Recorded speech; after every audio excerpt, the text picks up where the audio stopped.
Hey guys, today we're going to talk about square roots and we're going to find some square roots as well as approximate some square roots. So to start off, let's talk about how we write a square root. This is what we would call the square root of a. The symbol right there is called the radical symbol, and the radicand is what is underneath it. So this would be the square root of a. Now up here it says all positive real numbers have two square roots. There's a positive square root and a negative square root. So we're going to talk about that in just a second. The only one that doesn't have two square roots is 0, because the only thing multiplied by itself to get 0 is 0. But if we look down here, what is 4 squared? We know that 4 times 4 is equal to 16. And here we have negative 4 squared. So negative 4 times negative 4.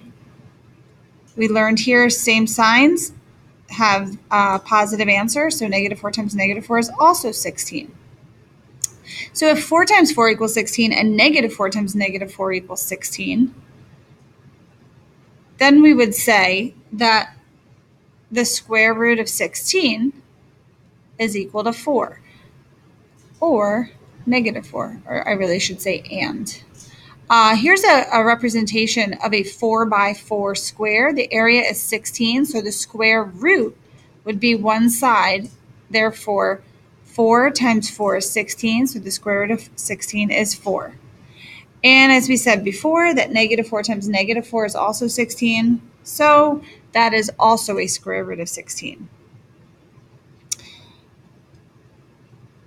Let's practice a few of these, and then we'll talk about how to identify between the positive or negative. So if I'm looking for the square root of 100, I'm looking for a number multiplied by itself that gives me 100. Here are the list of my first 25 perfect squares. This is definitely a list that you should know at least up to here. You should really know all of those perfect squares by heart.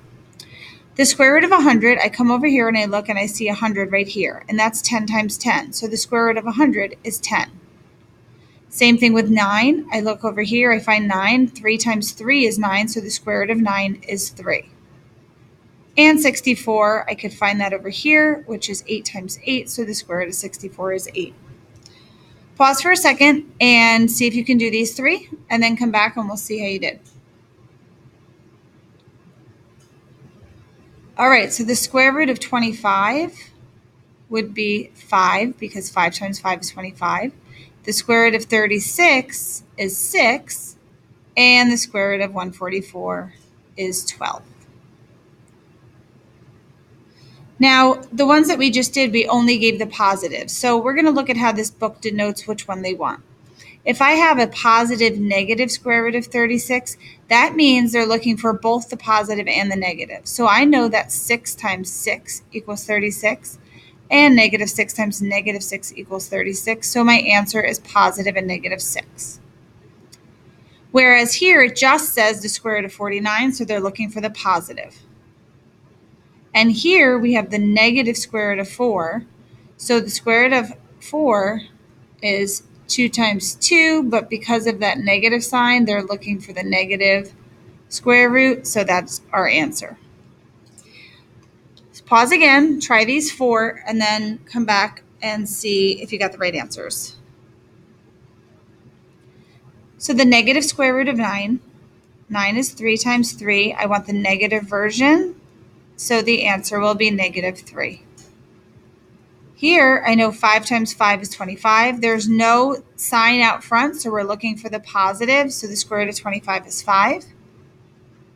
Here, the square root of 64, I know 8 times 8 is 64. This says positive and negative, so I'm going to put both of them there. And last but not least, 81 is 9 times 9. This says the negative, so we have the negative square root that we're looking for, which is negative 9. So if I'm looking for the square root of 20, I realize quickly that sometimes it's not going to be an integer, because 20 is not in my perfect square list. I've listed a few of them here. I do notice that 20 falls between 16 and 25. So if I look at 16 and 25, the square root of 16 is 4, and the square root of 25 is 5. So the square root of 20 has to be between 4 and 5. It's 4 point something. And I can actually estimate a little bit more and say, this is 4 away from 16, and this is 5 away from 25.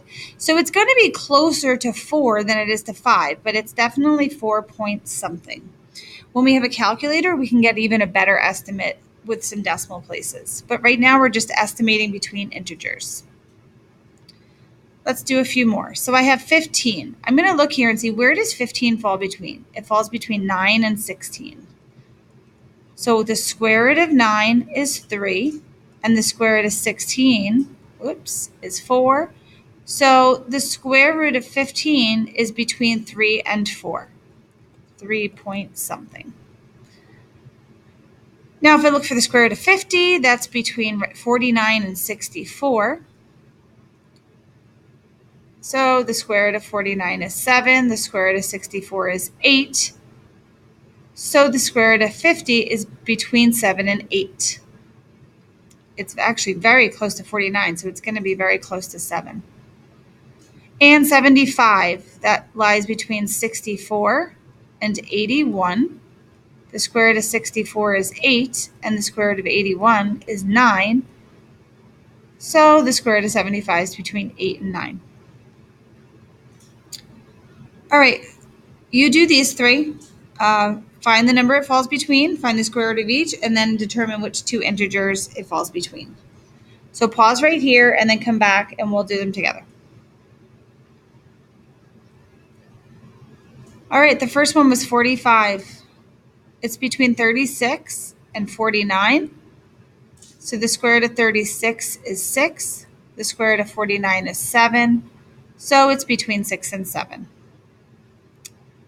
The next one is the square root of 12. That falls between 9 and 16. The square root of 9 is 3. The square root of 16 is 4. So we have 3 and 4. The square root of 12 lies between. Last but not least, 130. That is between 121 and 144. So the square root of 121 is 11, and the square root of 144 is 12. So the square root of 130 is between 11 and 12. All right, hopefully you did well. We will do more of these tomorrow and try some hands-on activity.